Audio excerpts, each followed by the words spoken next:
Welcome everyone. Welcome on this rainy summer day. It feels like the rainforest.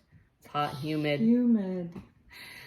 Today we're going to talk about job skills and soft and hard job skills. That's not what they call. We're going to talk about the difference between soft skills and hard skills. Right.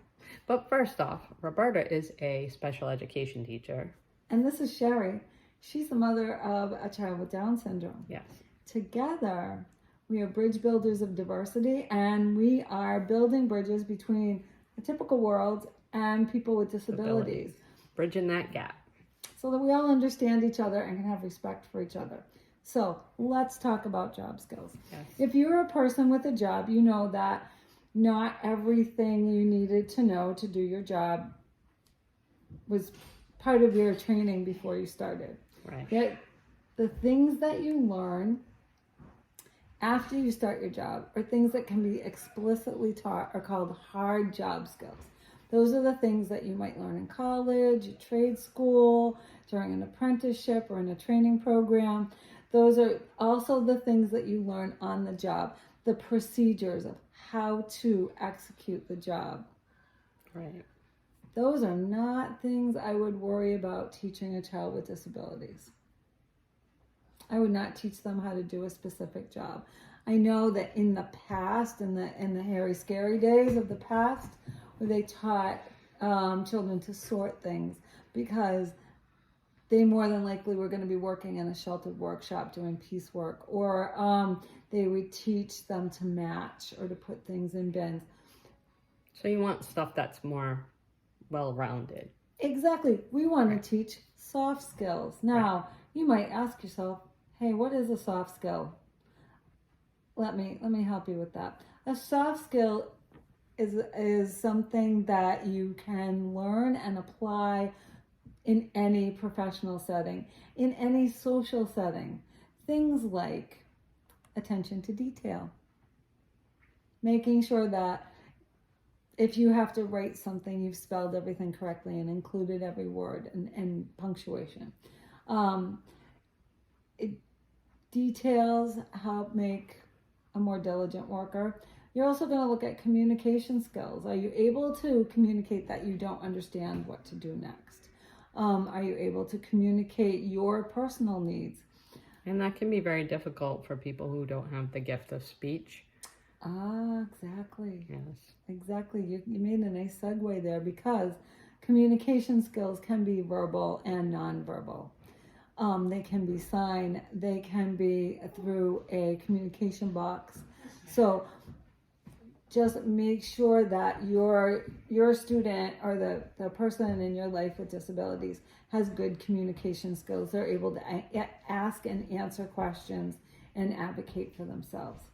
Another skill that you might look for is conflict management skills. Somebody says something to you you don't like, or something is happening that you don't like.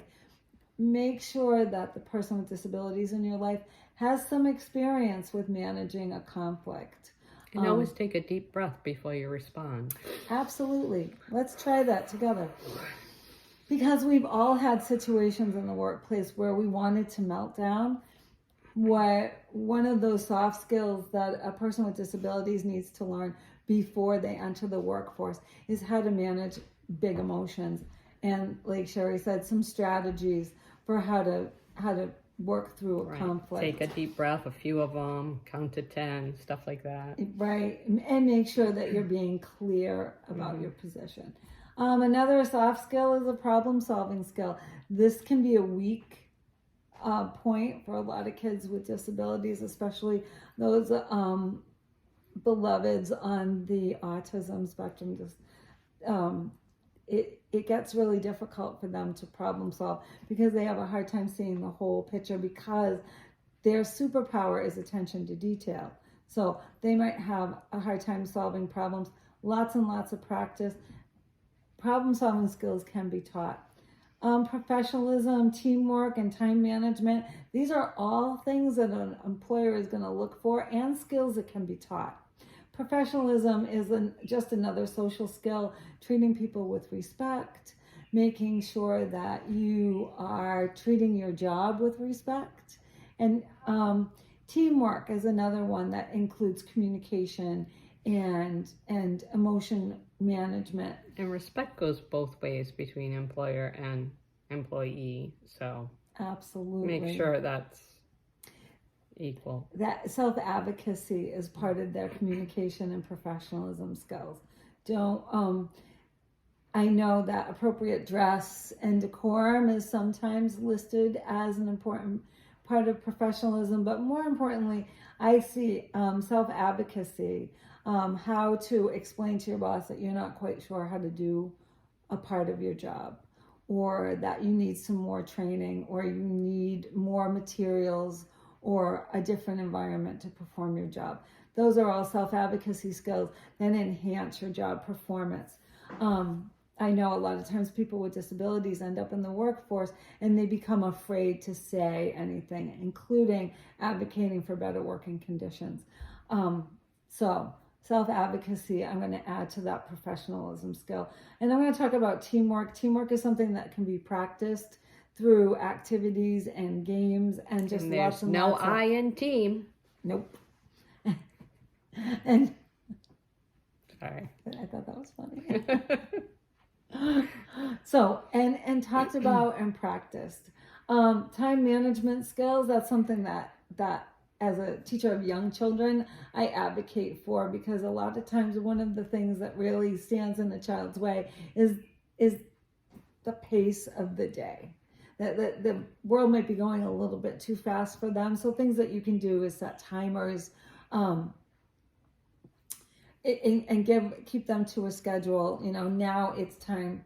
It's not time to eat now. First, we have to do these several things before we can stop and eat. Or like my son, his time is his time. It is. It is. But that's tricky in the work environment when you only have 6 to 7.5 hours a day to do your job. Yes, he moves at his own pace. Really, Lots of prompting. So those are soft job skills, and those are things that you're going to be teaching throughout your life. But a person with disabilities may have to take more time to learn, especially a person with a developmental disability like Down syndrome or autism spectrum disorder, or another disability that affects development. And one other thing I want to say, like, you can't categorize all children with Down syndrome or on the spectrum as a cookie cutter, because they're all different and they vary in range of abilities.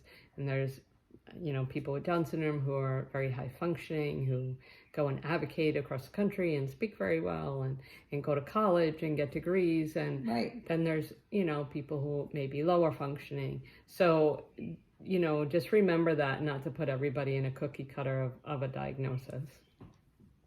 That was a great addition. That was a great way to end it. So thank you so much for taking the time to visit us. Don't forget to like, share, and subscribe. Hit those bell notifications. We are Bridge Builders of Diversity. My name is Roberta, and this is Sherry. And we appreciate you. Make sure you drop a comment. We're going to put our resources in the description, and so that you can check it out on your own. And we also did a TED Talk, and I'll put the link down below if you'd like to see that as well.